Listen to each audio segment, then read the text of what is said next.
Sana kinuha po ako ng Lucky Star na abogado. Bakit po? Dahil yung raid sa PORAC, unconstitutional po yan. Nag-raid po sila, kumuha sila ng warrant of arrest galing sa Bulacan judge outside of jurisdiction.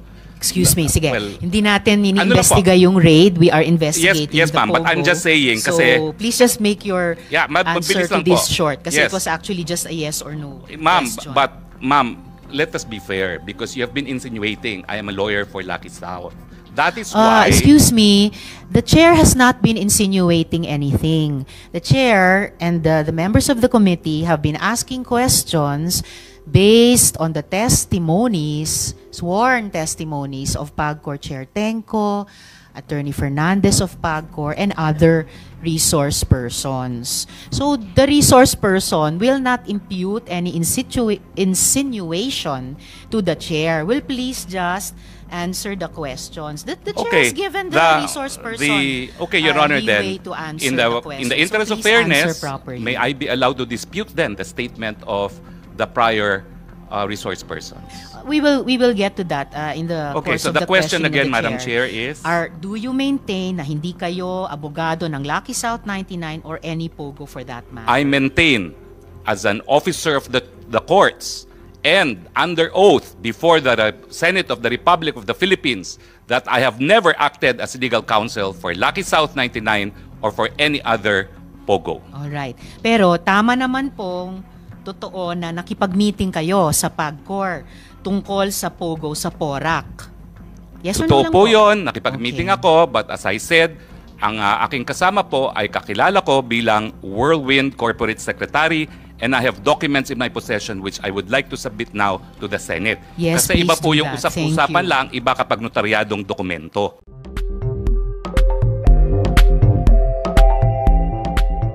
Dahil I know that Ms. Gamo has been waiting for this day since she was arrested by the Senate more than 2 weeks ago. Siya lang ang bukod tangi na nakuha ng Senado. Ang lahat pa ay nagtago o nagsipagpulasan. So for the record po, Ms. Gamo, pwede nyo bang i-characterize sa komiteng ito, as best as you can po, yung nature ng relationship nyo kay Mayor Alice Guo? Okay, si Miss Alice Go was a client of mine, client on a per transaction basis, per project. I happened to register yung mga corporations na pag-aari ng family nila way back to 2012.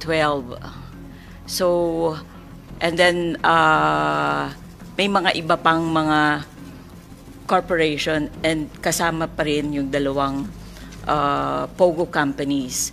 Ngayon, Yes, I'll be asking you about that a little later, Ms. Gamo. Pero, so dun sa characterization po nung relationship nyo kay Mayor Alice Go, hinandle nyo para sa kanya, pati yung dalawang POGO companies na binanggit nyo Yes, na. ma'am. Kailan po kayo nagsimulang freelance accountant ni Mayor Alice Go?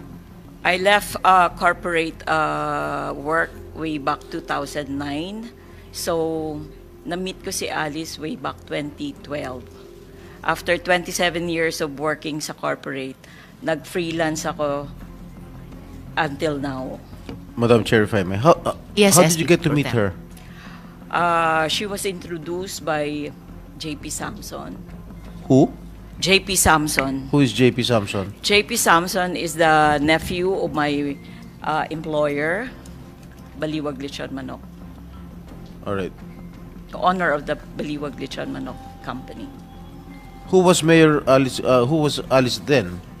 Was she a mayor at the pa time? po, Not sir. yet. Hindi pa po, sir. Ano siya noong araw? I know nakabili siya ng sasakyan sa isang company, yung West Cars. Negosyante siya noong araw when you met her? Yes, meron na siyang, nung time na yon meron na siyang QJJ Farm at saka QJJ Embroidery. Legal lahat yun? As far I think so. As far as you know? Yes.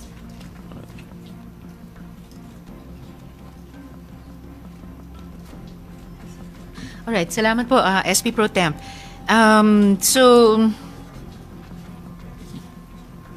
Alright.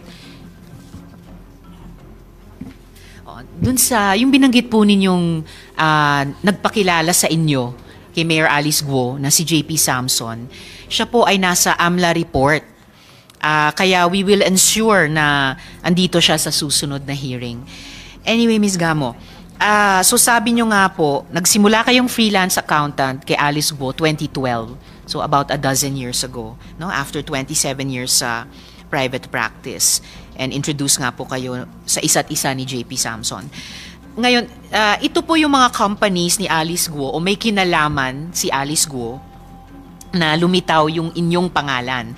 Nabanggit nyo na yung, for the record, no? 3Link Farms, QJJ Slaughterhouse, QJJ Smelting Plant, Siopaw Bulilits Food, Hongsheng Gaming Technology Inc., at yung West Cars na binanggit nyo rin na nakabili ng sasakyan si Alice Guo dyan sa West Cars. Kino-confirm nyo po ba na pinrocess nyo yung incorporation ng mga kumpanyang ito? Yes, because my name is indicated in all those incorporation process. Just like yung mga other companies na pre-process ko, all my details are there. Yung mga other clients ko. And meron ba kayong ginawa pang iba para sa mga kumpanyang ito? Yung 3Link, yung dalawang QJJ, Siopaw, Hongsheng, West Cars. Kasi kaya ko po itinatanong kasi ito naman po yung sinabi ninyo sa isang interview, specifically Super Radio DCBB with Carlo Mateo. Quote, "Tumutulong ako sa registration niya sa SEC, sa BIR, nagdo-due diligence ako sa mga lupang binili niya before. Gumawa din ako ng mga memorandum of agreement, deed of transfer, assignment of shares." Close quote. So, mukha pong yung engagement nyo kay Alice Guo ay medyo extensive. Tama po ba ito? Yung engagement ko kay Alice is on a per project basis lang. So, tapsing-tapsing yan. Kung natapos ko yung trabaho ko na nirehistro isang korporasyon, i-deliver ko sa kanya, bayaran ako, tapos na. Ngayon, there are cases wherein tatawagan ako, magpapatulong, magpapagawa ng mga dokumento, then that's the time magre-render ako ng services. Pag natapos ko yung services na yon, tapos na. It's not continuous na from 2012 all throughout, hindi ganon. So, per project lang po, per services kung kailan kailangan ang serbisyo ko. Madam Chair, if I may. Yes, SP Pro Tem. How much are you being paid per project by Alice Guo? Alice Guo is like an ordinary client of mine. So, kung ang singil ko sa isang kliyente ko, pag nag-process ng SECs, 20,000 din siya. Kung nagrehistro ako ng BIR niya, 15,000 din ang singil ko sa kanya. Alice Guo is never a special client of mine. She is just an ordinary client.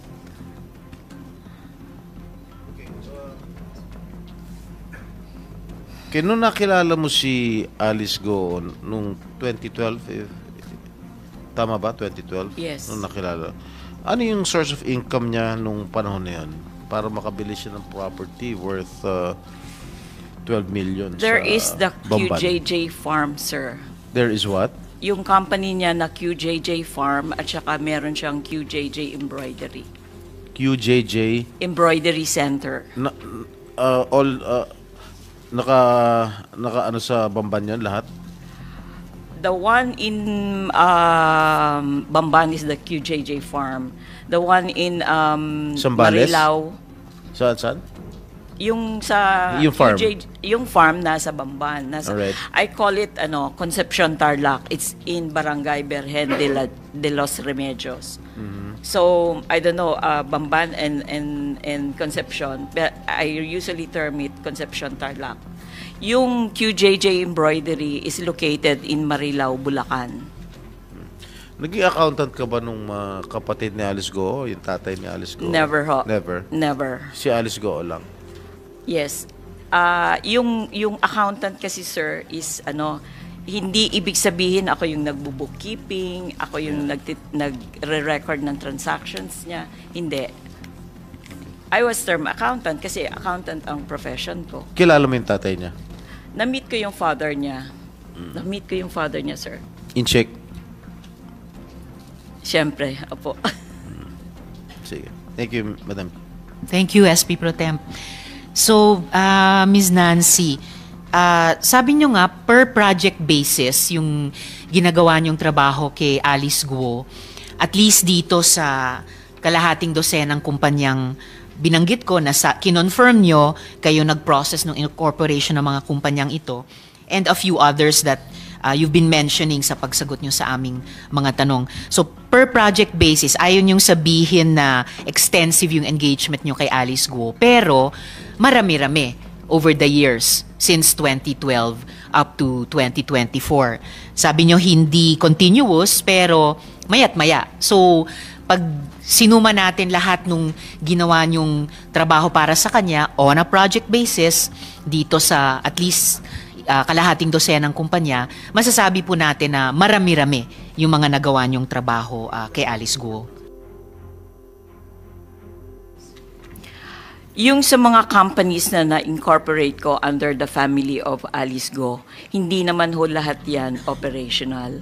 I understand, I remember there is the QJJ Meat Shop na yun ang nag-operate. So may mga branches yon sa Quezon City, sa Valenzuela, at saka sa Manila.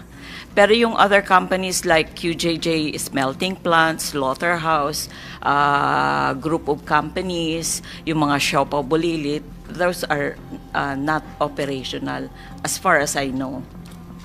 Na-process po yung yung incorporation niya. Nakapag-submit po ako ng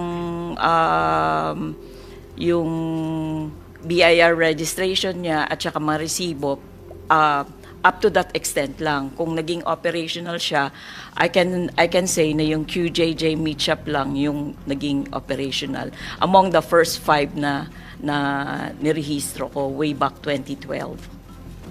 Kaugnay nung tanong ni SP Pro Temp kanina, sabi nyo ngayon, may mga narehistro kayo under the family of Alice Guo. So meron din po kayong ginawang trabaho kahit bilang freelance accountant na hindi lamang para kay Alice Guo but maaring kay Alice at magulang niya or Alice at kapatid niya. Wala so po. sino yung tinutukoy nyong under the family of Alice Guo? Yung Sinong family na yon, yung 5 incorporators ng korporasyon, 3 yung si Alice, si Sheila, tsaka si Simen Go, plus yung Gian at saka yung Liweni. Okay, so yung 3 magkapatid at yung 2 magulang nila. Yes. Alright po. And then sabi nyo rin, hindi lahat ng mga kumpanyang in-incorporate nyo para kay Alice Guo o yung pamilya ni Alice Guo ay nag-operational. So ano to, nanatiling mga shell companies? Hindi ko alam, ma'am, kasi siya yung may-ari, so I don't know the intent. Hindi naman niya ako inutusan na isarado mo yung kumpanya. Siya yung in charge ng operation, so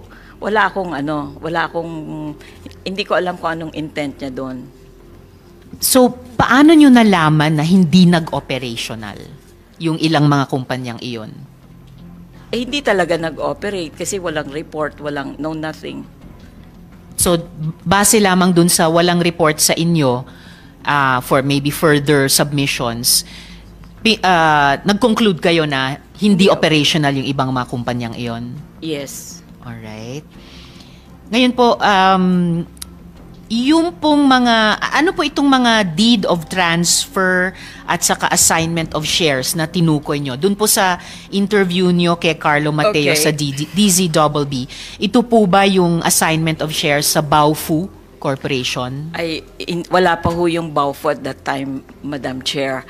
Yung memorandum of agreement na draft ko sa kanya, it's about the sale of one farm wherein siya tsaka yung father niya ang major incorporator, stockholder. Tapos binenta sa isang tao. So yung draft na yon, ako ang gumawa. Tinap niya yung services ko for that. Aling farm po iyon? Mighty Suman Corporation. Mighty? Yes. Yun yung buong pangalan niya, Mighty lang. Mighty Swine Corporation. Mighty Swine, sorry. Okay. Okay, so yun po yung binenta ni na Alice Guo at ama niya sa isa pang tao. Oh. Actually, syempre 5 incorporators yon. Dalawa, si Alice at saka yung father niya, yung major shareholders doon. And then, binenta sa isang tao. I don't remember the name. I have it on file.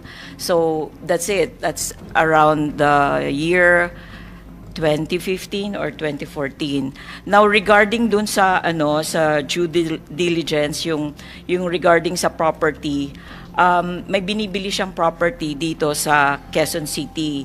But then na-process ko yung dokumento until makuha ko yung e-car sa BIR.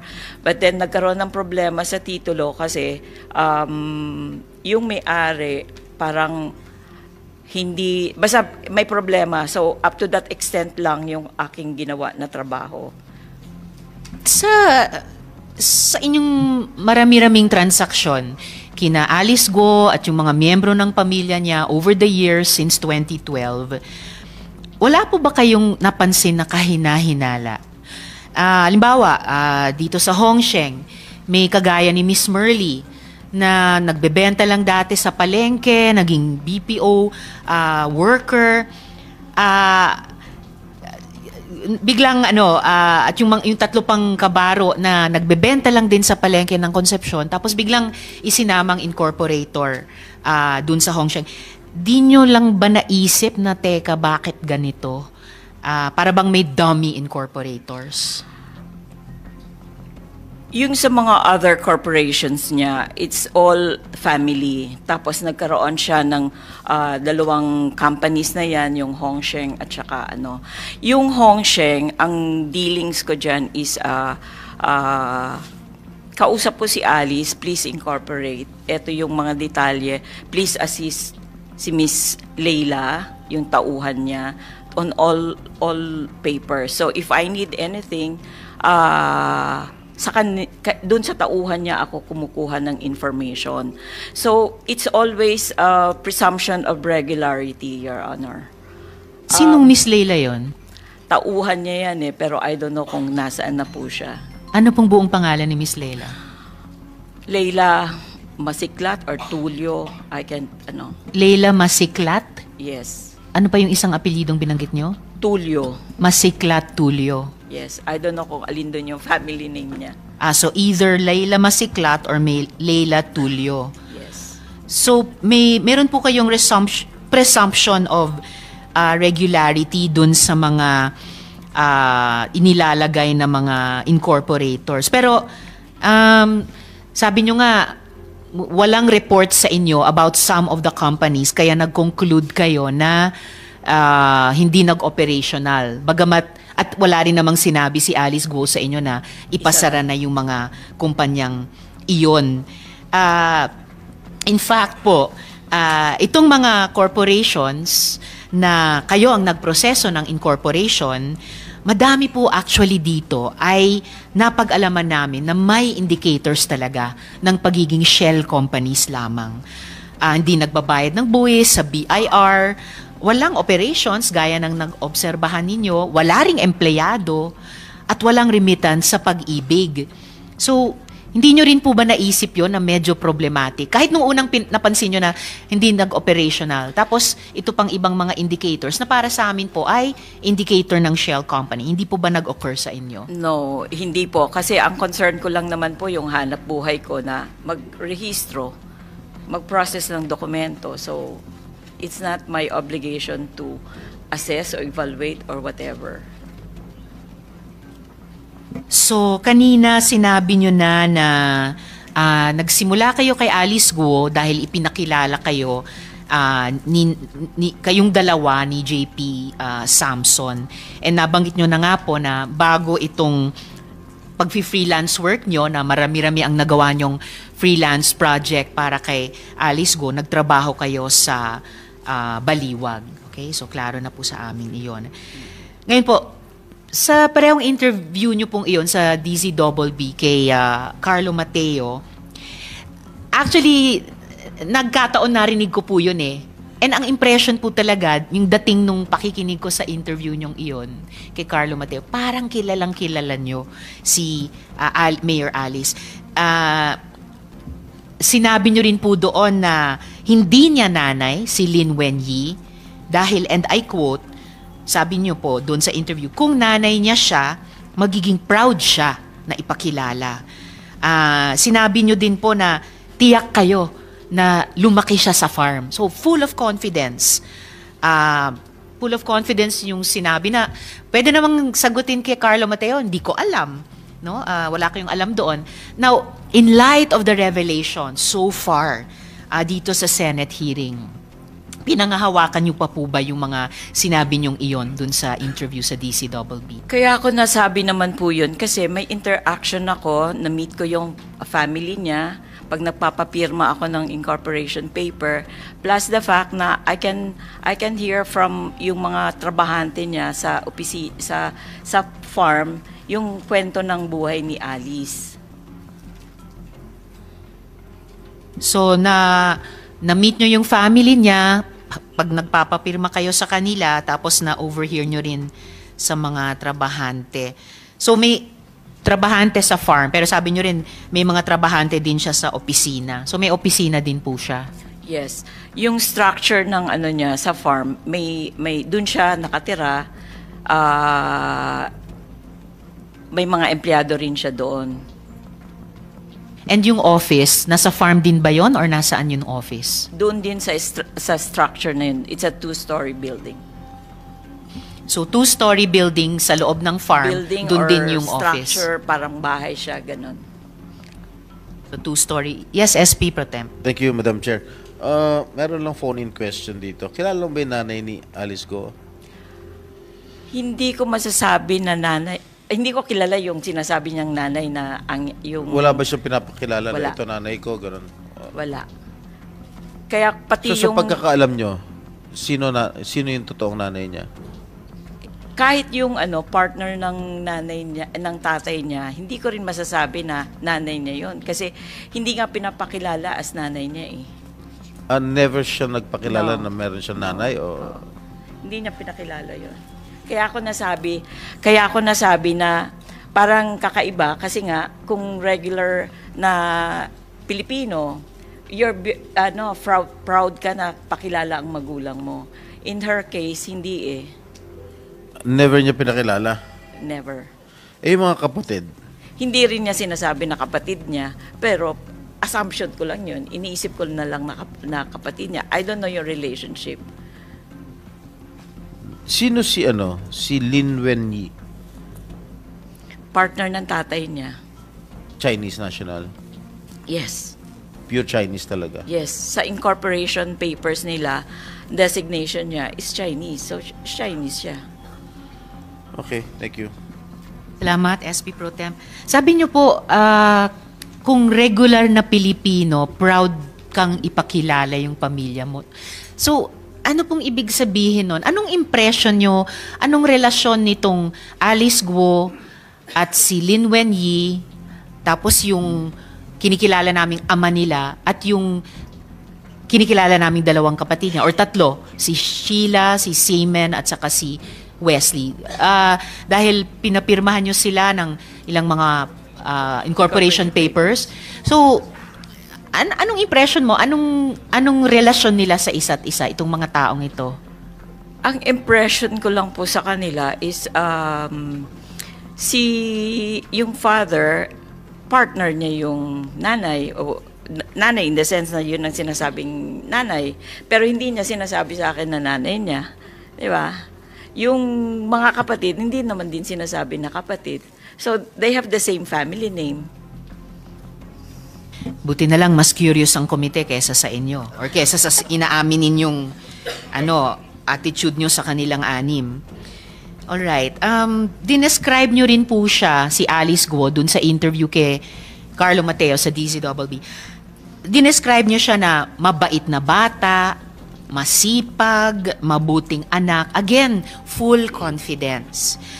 So, matanong ko po sa inyo, meron po bang kahit sino man sa kampo ni Alice Guo na nag-reach out sa inyo para gawin para sabihin yung ganitong mga declaration sa public interviews kasi at wala naman pong masama doon kung sakali kasi interview naman yon, di naman yon perjury. Curious lang talaga ako kung bakit ganun kayo ka parang buong loob mag-vouch sa karakter ni Alice Guo. Kasi yun po ang observation ko sa kanya. Ngayon, yung regarding sa interview, I have my telephone all around, so they can call me anytime. So, it's a phone patch interview sa radio. I am in my house, sumasagot. And I wanted to clear also kung ano yung participation ko, bakit andun yung pangalan ko sa mga nababanggit sa Senado. May mga tao ba ni Alice Guo na kinontak din kayo, tumawag din sa phone nyo nung nasa bahay kayo at sinabing, Miss Nancy, ganito yung sabihin nyo tungkol kay Alice pag in-interview Ay, kayo? hindi po. Wala po. Madam Chair. Yes, SP Pro Tem. Miss Nancy, sinabi ni Senator Risa kanina na na-interview mo, pinupuri-puri mo si Mayor Alice. Tama? Sa isang interview mo. Nag-iba na ba yung paningin mo ngayon? Pagkatapos lumabas yung issue? Hindi pa rin. I think basically, kung ano man yung ginawa niya, ako personally opinion ko, siya yun eh. Iba yung, siya yun, yung opinion ko sa kanya, ganun din. Okay. Pero kung halimbawa, etong mga kagagawa niya lahat yun, she has to answer for it. When did you last talk to her? Or have seen her? 2017. 2017 pa? Yes. 7 years ago? Yes. After that, wala na kayong contact? Hindi ko nga... Kahit sa telepono?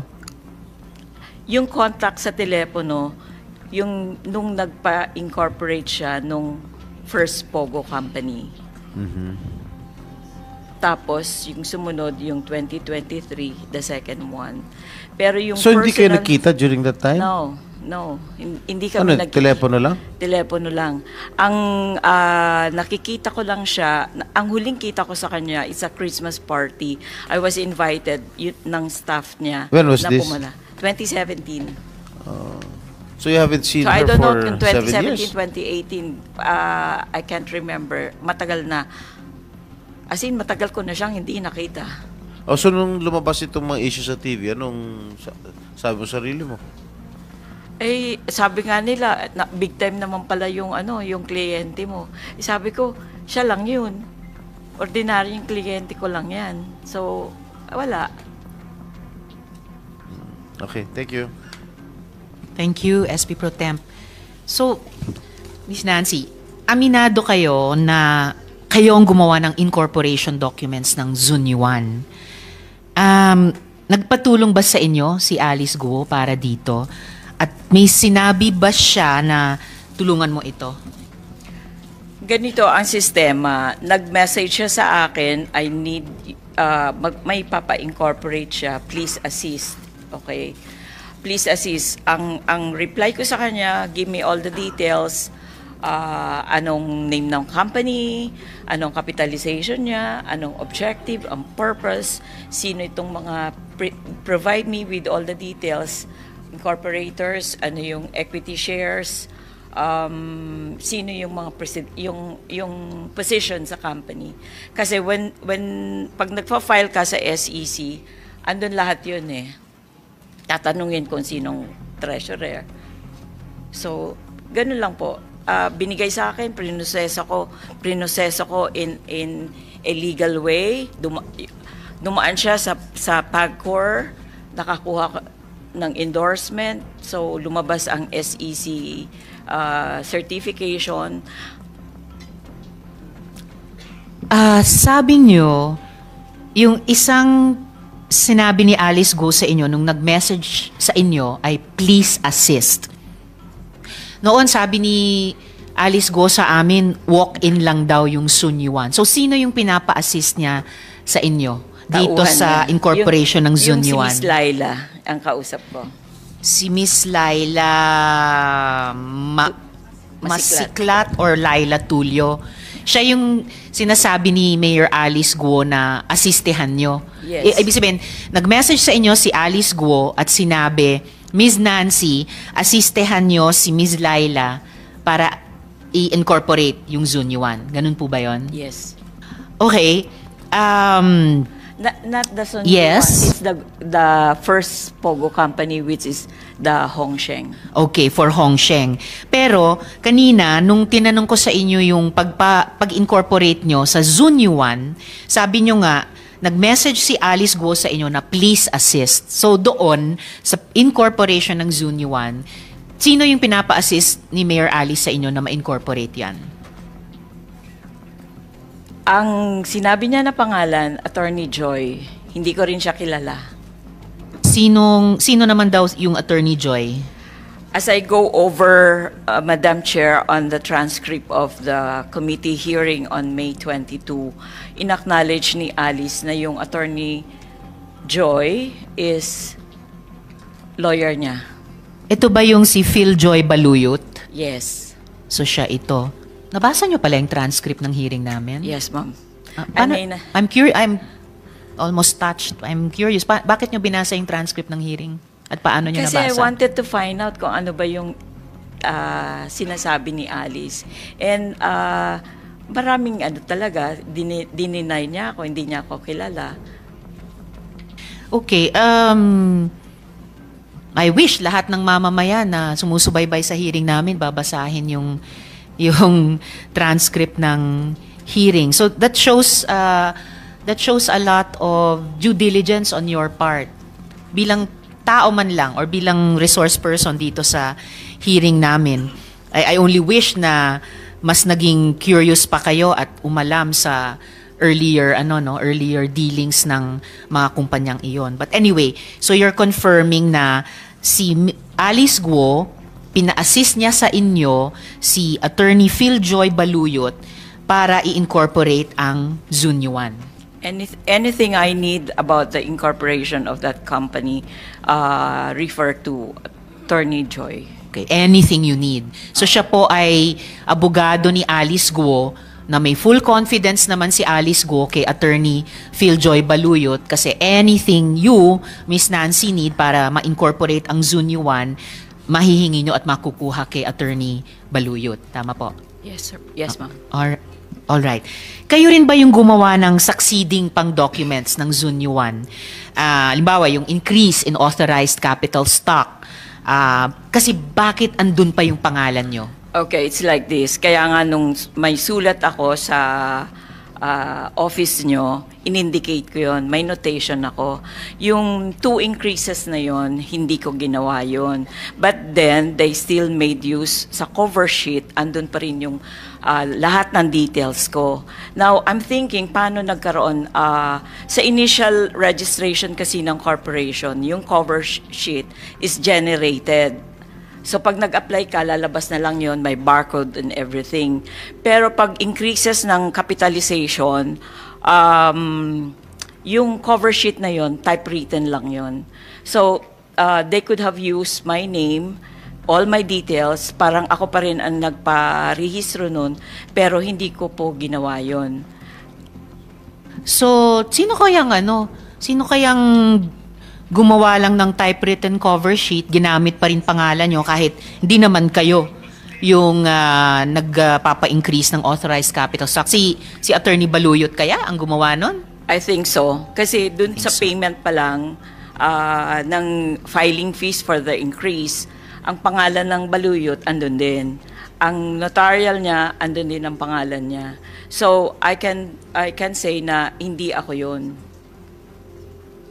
So, ayon sa inyo, ginamit yung pangalan nyo dun sa succeeding documents ng Zunyuan, pati yung increase sa authorized capital stock, gamit ang isang typewritten copy ng cover sheet, gamit ang pangalan nyo, and ang teorya ninyo ay dahil lumabas yung pangalan ni Attorney Baluyot dun sa pagbayad ng filing fee at siya rin yung nagnotaryo o nagpanotaryo? Siya nagnotaryo. Siya mismo ang nagnotaryo na probably si Attorney Baluyot ang gumawa nito sa inyo. Yung sa payment of the filing fees for the increase, ang nakita ko doon, pangalan is Baluyot, pero it's not pangalan ni Attorney Joy. Sinong Baluyot yon? I have a copy submitted to your office, so it's there. Alright. So kung sino mang Baluyot ang nakalagay doon, whether it's Attorney Philjoy Baluyot or ibang Baluyot, abogado din po, I guess, kasi nagnotaryo. Possible na related sa kanya. Opo. Pero abogado rin, kasi siya yung nagnotaryo, yung Baluyot na yon. Yung Attorney Philjoy, sigurado ako na abogado po siya, pero yung nagbayad sa land bank, hindi ako sigurado kung abogado siya. Pero yung nagbayad ng filing fee sa land bank at yung nagnotaryo, parehong tao? No. Magkaiba. Sino po yung nagnotaryo? Attorney Philjoy. Okay. So may isang Baluyot na nagbayad ng filing fee sa land bank, maaring si Attorney Philjoy mismo or maaring isang kamag-anak niya na pinakiusap niya, pero si Attorney Philjoy Baluyot ang nagnotaryo. Tama. Yes, Alright. So Ms. Nancy, meron pa ba kayong nais ibahagi na sa tingin nyo ay makakatulong sa investigasyong ito? Being processor ng mga dokumento, maybe this time hindi yung nag-rise up yung lahat. I have to explain, hindi ako nakarating sa Tarlac, hindi ko nakita yung building, wala akong idea. It's only on television na nakita ko yung Baofu, lahat na yan. Pero kanina, in answer kay SP Pro Temp, may sinabi kayong may two-story structure. That's the farm. Saan po yun? That's the one in Concepcion, yun sa Barangay Berhen de los Remedios. So nakarating kayo sa Tarlac, hindi lang sa Bamban, pero sa Concepcion. Sa Concepcion. Yeah, Sa Concepcion. clarification. Yes. Okay, so sorry sabi nyo hindi kayo nakarating sa Tarlac at hindi kayo nakarating sa... Yung farm, Sa farm. which is located in Barangay San de los Remedios, nakarating ako doon. Pero yung sa munisipyo ng Bamban, yung hub na sinasabi nila, hindi ako nakarating po doon. So hindi kayo nakarating dun sa halos 8-hectare property na ni-raid ng Hindi pa. PAOK? Hindi pa. Okay. And yung Laila Masiklat or Laila Tulio for that matter, kung ano yung totoong buong pangalan niya, kaano-ano po niya si Myrna Masiklat? Kasi si Myrna ang nagbati ng happy birthday pretty pig kay Alice Guo. Ma'am, hindi ko po kilala. Hindi niyo po kilala si Myrna Masiklat? Hindi po. Alright. So, kung wala na kayong idadagdag para sa aming investigasyon, salamat po, Ms. Nancy. Kinumpirma po ninyo na kasinungalingan ang sinabi ni Alice Guo na wala siyang kinalaman sa Zunyuan at sa mga Pogo. So, salamat po mula sa Chair at mula sa aming komite. Thank you po. Thank you. Sino pong nandito para sa Bureau of Immigration? I'm sorry. Sa BID? Yes.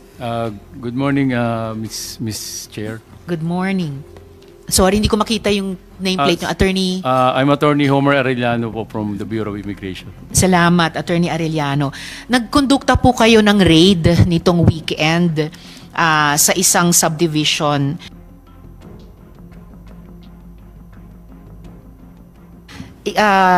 Nag-raid po kayo ngayong weekend sa isang subdivision sa Tuba, Benguet. Pwede po bang may ulat tungkol sa raid na iyan sa komiteng ito? Halimbawa, bakit po kayo nag-raid? Sino ang nadatnan nyo? At sinong may-ari ng bahay na yon? Ma'am, para po sa mas better discussion sa description, yung pong chief namin ng Intel Division ang mag-discuss po. Alright, please. Chief Intel, kumari pong lumapit kayo rito. Nakapag-sumpa po ba kayo kanina? Alright, thank you, sir. Please take your seat.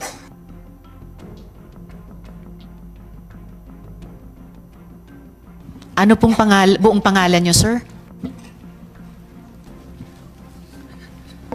Good morning, Madam Chairperson, Your Honors, and good morning to this committee. Fortunato S. Manahan Jr., Madam Chairperson, Chief of the Intelligence Division. Chief Manahan? All right, thank you, sir. So, pakiulat sa komite kung yung dahilan ng pag-raid, kung mayroon at anong identity ng mga taong nadatnan doon at yung may-ari ng bahay na iyon. Please proceed. Madam Chairperson, last Friday, there was a coordination ng PAOK sa aming bureau, sa aming commissioner, to conduct an operation sa Benguet. And the Bureau of Immigration issued a mission order signed by the commissioner for a certain subject. Nag-dispatch po tayo ng team to join the PAOK, and then 2 foreign nationals po ang na-arrest po and now in the custody of the PAOK. Sino po itong foreign nationals? Madam Chair, 1 male and 1 female. The female is a Chinese national. The male is a Cambodian national.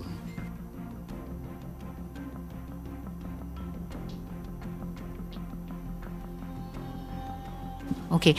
At ano yung specific na dahilan na nag-raid kayo doon? At ano yung kinalaman nitong dalawang nadatnan ninyo, kinustody ninyo, anong kinalaman nila doon sa dahilan ng pagpaparaid? Madam Chair, the information received through the coordination of PAOK, yung target subjects daw ho is involved sa Bamban raid a few months ago. So hindi lamang po involved sa Pogo in general, pero particular sa Pogo sa Bamban. Ibig pong sabihin mula Bamban, maaring tumakas sila basta excuse me, lumipat sila sa Benguet.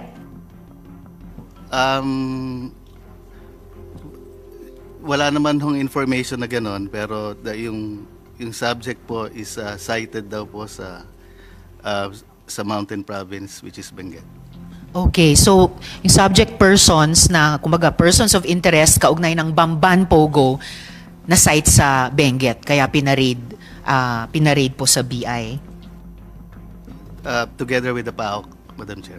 Yes, so BI and PAOK. And sinong may-ari ng bahay kung saan nadatnan yung Chinese woman at Cambodian man? Madam Chair, yung Bureau of Immigration po, wala hong personal knowledge dun sa name or ownership of the residents. We're just after the foreign nationals stated dun sa mission order issued. So sa mission order, paano dinescribe nung PAOK yung bahay na pinaparade sa inyo kasama nila? Wala hong information na naibigay sa amin. Only the name of the foreign national stated sa mission order, Madam Chair. Alright. May tanong si SP Is Pro there a Tem. representative from PAOK here present? Comsec, nandito ba ang PAOK?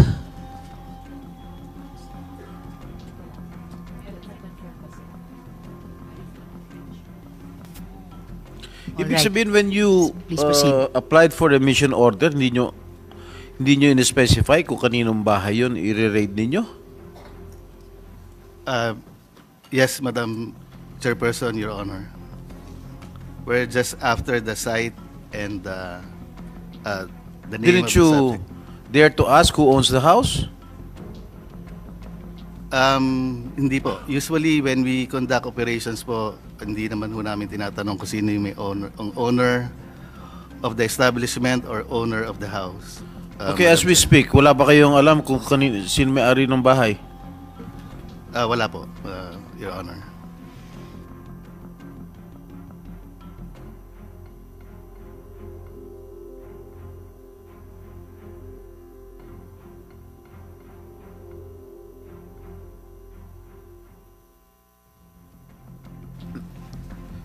Kasi Kasi lumalabas kasi may nag-interview ang may-ari daw ng bahay, si Secretary Roque. Secretary Roque, sa inyo ba yung bahay na yun? Well, Attorney una Roque. po, magandang umaga po kay Senate President Pro Tempore, kay Madam Chairperson, Senator Antiveros, and kay Senator Gatchalian, at sa lahat ng mga bisita rito. Now, ang bahay po na tinutukoy nyo sa Tuba Benguet ay rehistrado sa isang korporasyon. Tiniran ko po yan nung ako po ay umalis ng gobyerno, and I do have an interest in the corporation that owns it. No? Pero wala po sa akin ang possession ng bahay na yan. Dahil as of January of 2024, yan po ay pinaupahan ng korporasyon at ang umuupa po ay isang Wan Yun na isang Chinese national na siya po ay pumirma sa contract of lease ay require siya na magpakita ng alien certificate of registration at lumalabas po na siya ay holder ng isang 9G working visa. Meaning, she has a right to be in the Philippines. So ang rehistradong lessee po dyan, at yan ay rehistrado rin sa Homeowners Association ng Subdivision para sila ay makapasok, ay itong babae na isang Wan Yun. Kaya nga po, nung sinabi nila na sinalakay ang bahay ko at may mga wanted na mga pogo bosses doon, ako po'y talagang nag-conclude na meron talagang pilit na naninira sa akin. Gaya nung naunang release na ng PAGCOR na ako daw ay naglakad para sa lisensya ng isang illegal na pogo at matapos naman marinig ang testimonya ni Chairman Altenco, wala naman pong ganong sinabi. Attorney si Mr. Roque, Altenco. wag muna po tayo dumako sa ibang issue. Okay. Focus muna tayo sa tanong ni SP Pro Temp, na may tanong din ako. Mamaya, dadako po tayo sa ibang mga issue, pati yung nabanggit nyo. So let's please focus. Okay, so meron po akong interest sa korporasyon na may-ari ng bahay na yan. In fact, in the near future, I am concluding a transaction na kukunin ko yung buong korporasyon na may-ari ng bahay na yan. Now, pero ang ine-emphasize ko po, regardless of the ownership, there is a contract of lease which is duly notarized and which I will submit before this honorable body, which means na ang possession po dyan is in the hands of Ms. Wan Yu, who is a legal resident of the Philippines with an alien certificate of registration and in possession of a 9G working visa. Ang gusto ko nga po malaman, kung nakita nila doon sa bahay na yon, yung tao na hinahanap nila na allegedly may tie sa Banban. Dahil kung di naman po ako nagkakamali, again, as part of due diligence, yung isang lalaking nahuli dyan is the partner of of the lessee, no? Hindi ko naman po tinatanggi na may interest talaga ako dyan sa korporasyon na yan, albeit not 100% as of yet, pero magiging 100% na po yan. Now, yun nga po, yung lalaki, ang alam ko, is the partner of Wan Yun, and alam nyo po, hanggang ngayon, meron akong katiwala doon. Kasi nga po, nais ko masigurado na yung lessee will only use the premises for residential purposes. No? Dahil nung ako po ay nasa gobyerno pa, may mga nagrereklamo sa mga villages gaya ng multinational village na ginagawang pogo at 70 people at a time ang nasa residential homes. So nagtalaga pa ako ng caretaker para masigurado na wala pong ganyan at ang caretaker's report naman ay talagang hanggang 3 tao lang ang nakatira ron. Ang question po is, yun nga po, kung yung lalaking nahuli ay siyang merong tie sa Banban at dahil ang alam ko po, nag-due diligence din naman kami kung sino yung lalaking yon, partner yon nung aking lessee, but gentleman of leisure po yun eh. Ang sinasabi nung aking katiwala, hindi naman umaalis ng bahay, golf lang ng golf kasi may golf course po dyan at nang tinanong namin minsan ano ba ang trabaho niya, sabi niya he is a digital nomad, no? Cryptocurrency. No? So nais ko po makita talaga kung ano yung ebidensya na yung lalaking yon ay involved sa Banban dahil kung hindi naman po, talagang meron pong concerted effort na iling ako dito sa mga pogo no? Na akin namang itinatanggi po. Maraming salamat po.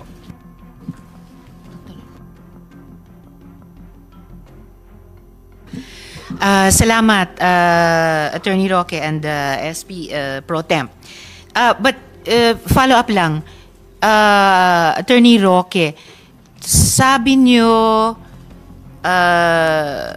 korporasyon ang may-ari ng bahay na ni-raid at natagpuan ng 2 foreign nationals na associated ng PAOK sa Bamban at nasa custody ngayon ng BI.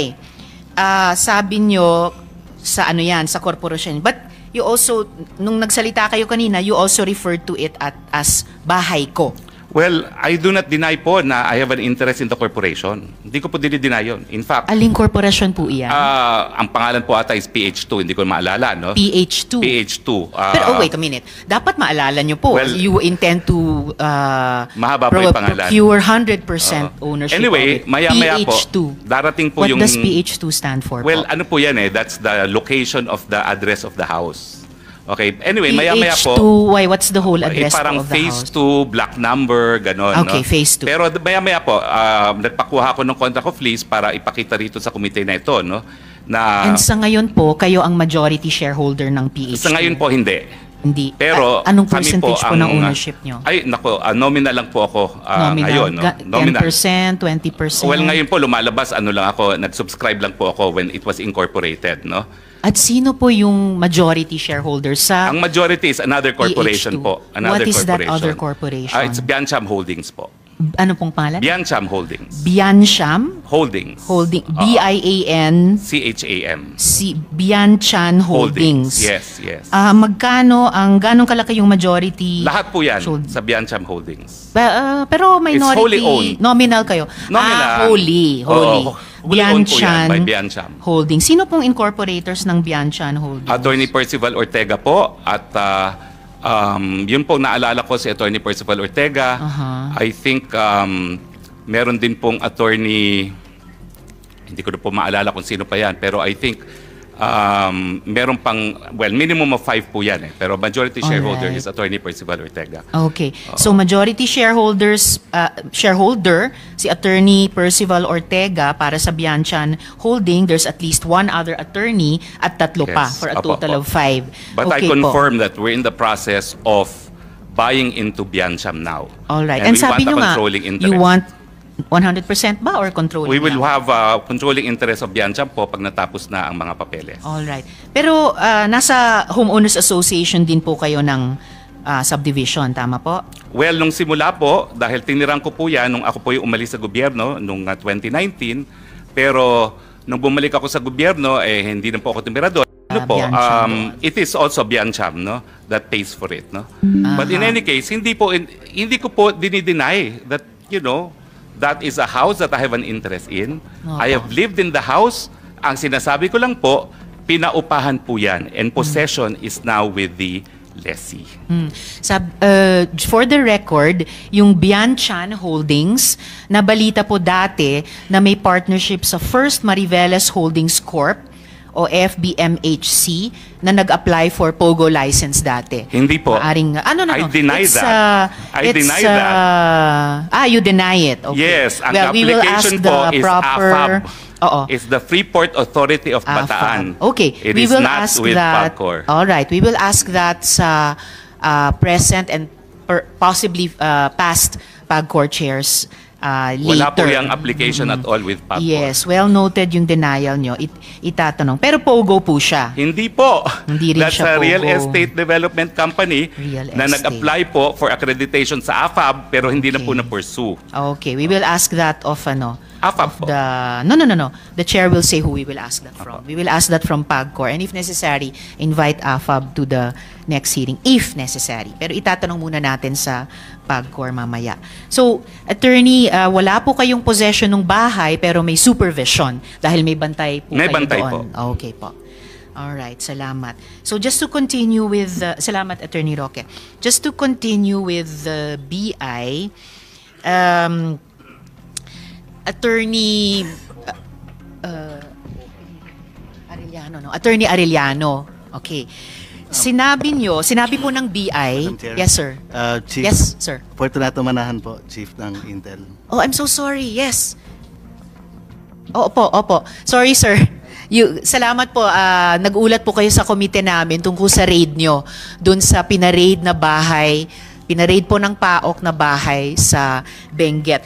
Do you wish to add anything else po para sa impormasyon ng komiteng ito tungkol sa raid na yon, yung yung 2 taong nadatnan nyo doon na nasa custody nyo ngayon, and any other details about the house or the raid in general? Yes, Madam Chairperson, just for the final clarification lang po na yung male and female, the 2 subjects, is under the custody of PAOK since Saturday po. Noted po. Thank I you. stand corrected. So, under custody ng PAOK, yung isang Chinese woman at isang Cambodian man. Alright. Maraming salamat po, Chief Manahan. Thank you. Thank you, Madam Apo. Chairperson. So, could we have Sir Attorney Arellano back for further questions for the BI?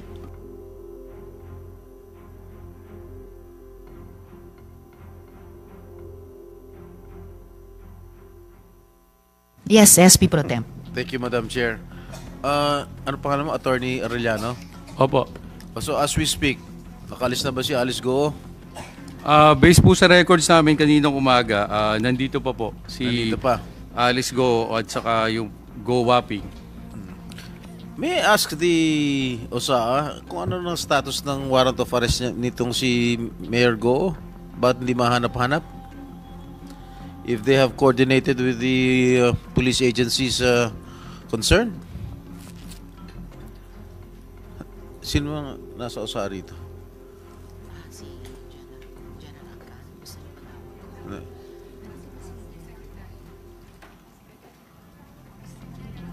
Bakit hindi mahuli-huli itong mayor na ito?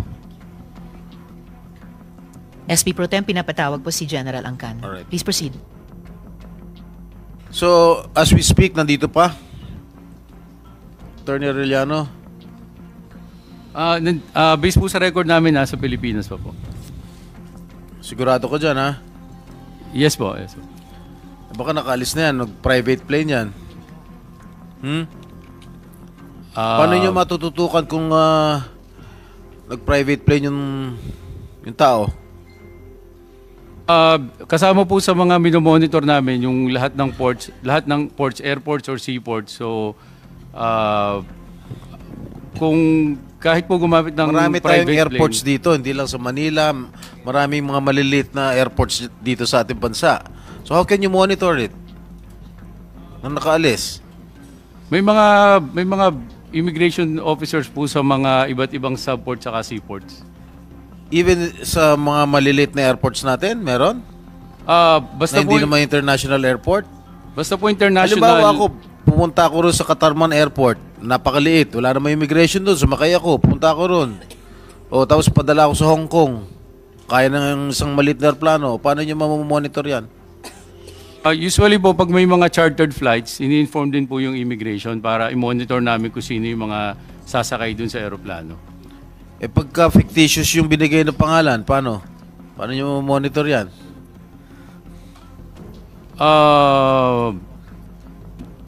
Na-check naman po namin. SP Pro Temp, nandito na po. I-acknowledge ko lang muna presensya ni Sen Robin. Shukran for attending the hearing. And Senator Grace, maraming salamat for joining the hearing. And SP Pro Temp, andito na rin po si General Angkan, yung ating tatanungin Office ko Sergeant lang at kung ano Arms. yung status ng warrant of arrest ni Mayor Go. Bakit hindi mahanap-hanap? Have you coordinated with the PNP, NBI, para mahuli? General Angkan, sa kabila nung marami nyo ng suporta sa komite, sa tulong din ng NBI sa pagsuserve ng mga subpoena at saka warrant. So, paki-address po yung concern ni SP Pro Temp. Madam Chair, Your Honors, before we conducted the issuance of serving the order of arrest, we coordinated with the Philippine National Police, as well as after which I connected with NBI with regard to the arrest of the 8 personalities. So what happened? I mean, ba't hindi nyo pa mahanap?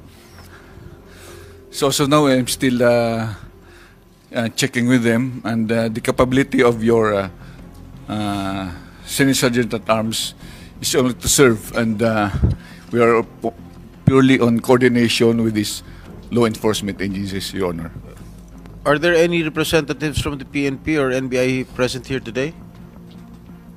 Sino pong magsasalita para sa PNP? Police Colonel Lagares, sir. And then nandito rin po SP Pro Temp ang NBI, si Deputy Director Magno. Are you coordinating? Have you coordinated with the law enforcement agencies, General? Madam Chair, Your Honor, I talked with the Chief of the Philippine National Police and as well as to the Director NBI, Judge Santiago, Your Honor. All right. Colonel Lagare. Madam Chair, Your Honor, I'm Police Colonel John Mark J. Lagare, the Chief of Staff of the Criminal Investigation and Detection Group. And for that actionable item, Your Honor, we have already designated a tracker team from the Regional Field Unit and also from the higher headquarters to look for Mayor Alice Gozum, Your Honor. The warrant of arrest has been issued by this committee a long time ago. Ba't hanggang ngayon hindi pa makuha yan? Makuha itong mayor na ito?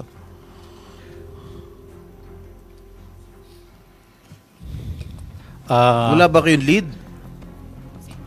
Actually, I will first inquire for my the tracker team from the DSOYO detectives. Ano? The detective support operation unit, Your Honor, and I will give feedback. Sino?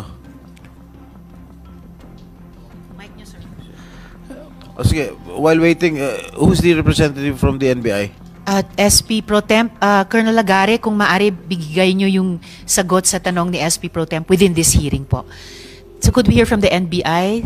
Deputy Director Magno. Mr. Chair, SP Prompt, good morning, sirs. The warrant of arrest has already been cascaded to our regions and districts. As of now, our teams and most of the agents are doing their best to locate and serve the warrant of arrest of this honorable committee, Mr. Chair. Madam Chair. Okay, the chairperson, Madam Chairperson, has made statements that Mayor Go has been very active on Facebook. Hindi nyo ba matrace yan? Yung IP address niyan?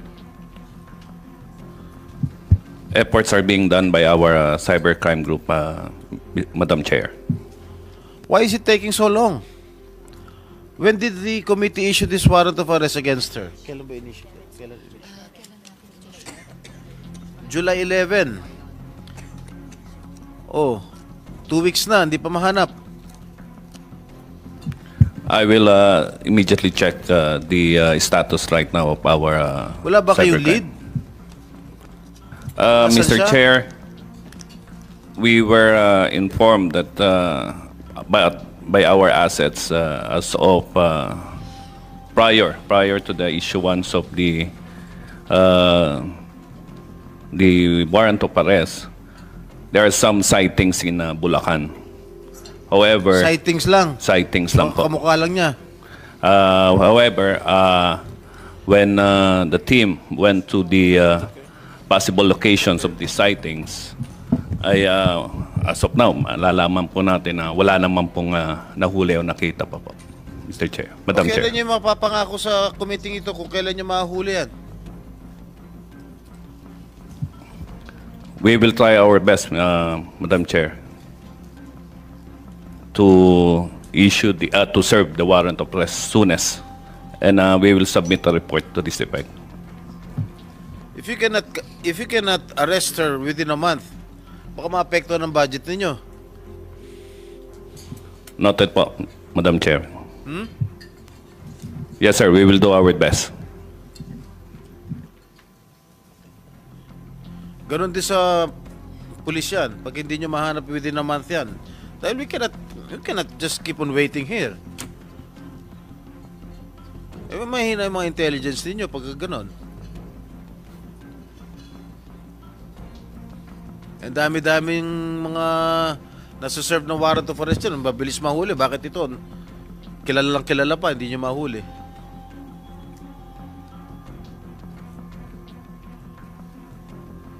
You better get your acts together. Kailangan may proper coordination kayo with all our law enforcement agencies. Yun sa amin, on the part of the Senate, yung saan namin, we can just do so much. Hindi naman sila kasing powerful ninyo na lahat na resources nasa inyo. Okay? Yes, Salamat, SP Pro Temp and Deputy Director Domingo and Police Colonel Lagare. Maraming salamat po, General Angkan. Para sa iba pang karagdagang mga balita at impormasyon, ay huwag po nating kalimutang mag-like, share at comment sa video na ito, at huwag po rin nating kalimutang mag-subscribe to continue supporting us. Maraming salamat po sa inyong panonood, at naway tangkilikin po ninyo ang aming YouTube channel.